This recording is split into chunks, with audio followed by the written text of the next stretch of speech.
Bismillahirrahmanirrahim.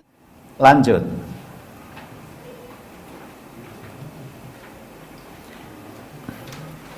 Perkataan dari istri surah Al-Qadi berikutnya adalah tentang keluarga.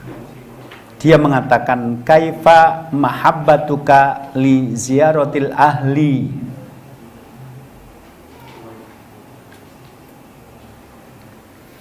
Bagaimana yang kamu sukai dari mengunjungi keluarga? Jadi nanti aku sudah jadi istrimu.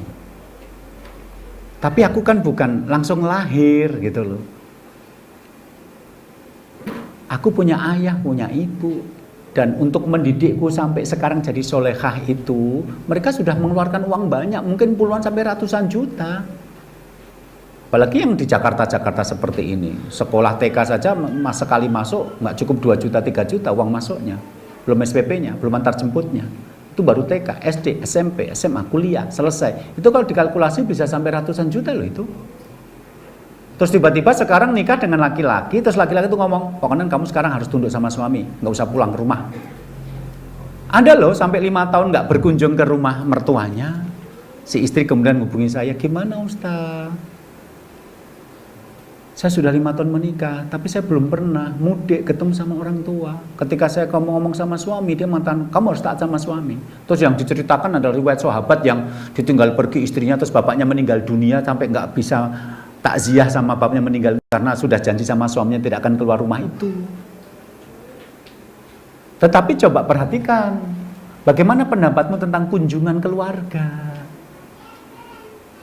Jadi laki-laki yang baik ya bukan hanya meminta haknya, kamu harus taat sama aku, tapi juga mengerti perasaan seorang perempuan. Dia punya, apalagi perempuan-perempuan yang datang dari keluarga yang hubungan kekerabatannya sangat dekat, biasa ngobrol, biasa bermanja-manja dengan bapaknya, terus tiba-tiba nggak boleh mudik ke rumah orang tuanya karena suaminya melarang. Ya nggak begitu dong. Lebih baik kalau seperti tadi, ya udah kamu ketemu sama bapak, tapi pagi datang, sore tak jemput, misalnya begitu loh. Kalau dia takut ada pengaruh-pengaruh negatif. Tapi kalau sama sekali nggak ketemu sampai 5 tahun, menurut saya kok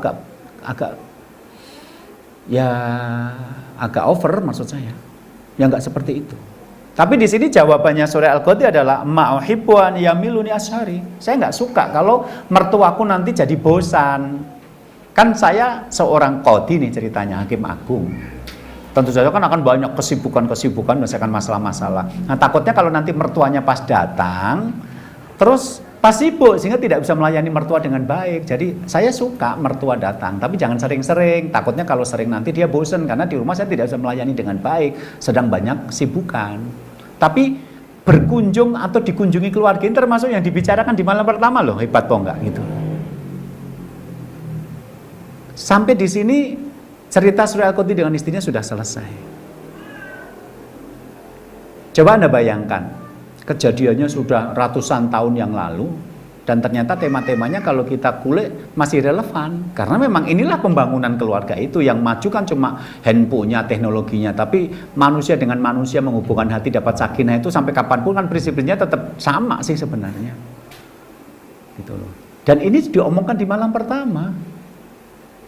Kita loh sampai punya anak 3 belum ngomong-ngomong, setelah anak 3 baru merasa tidak nyaman, bingung mau meneruskan pernikahan, kok nggak nyaman, mau menghentikan pernikahan, sudah terlanjur punya anak 3. Itu saya banyak sekali ketemu orang-orang seperti ini, karena dari awal tidak bicara. Begitu suaminya diem, tok isinya ngomong, ya bismillah, nanti pelan-pelan lah yo bicara, gitu loh. Setelah 15 tahun ya nggak bicara, sekali bicara, aku nikah lagi gimana, pusing lah istrinya, gitu loh. Saya pernah dapat surat itu, berapa puluh lembar gitu. Ustadz, seandainya boleh saya kasih judul cerita saya itu adalah terima kasih suamiku, engkau telah mendolimi aku.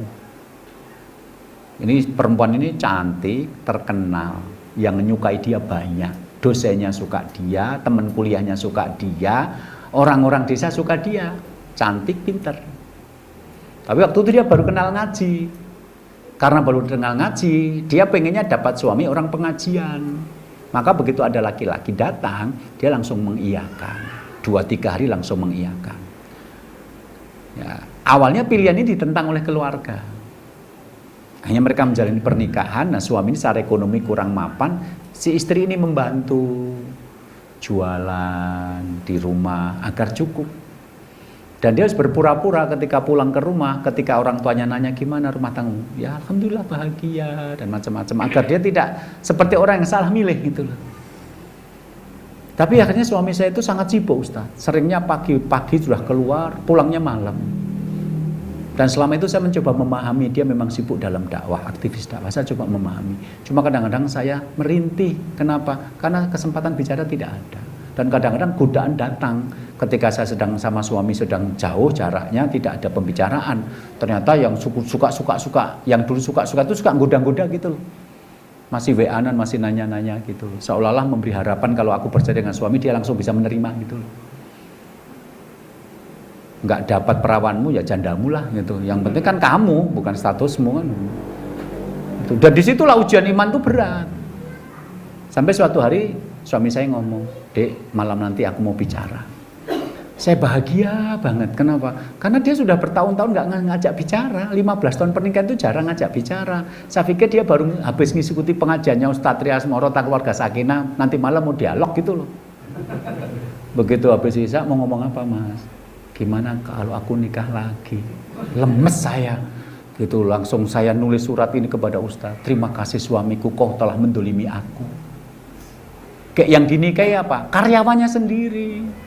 Jadi selama ini istri itu yang punya perusahaan. Mobil yang dipakai suami itu mobil saya Ustadz. Saya marah betul, saya sampai bilang, pilih aku atau dia. Perempuan itu kalimatnya atau, laki-laki itu kalimatnya dan. Gitu loh.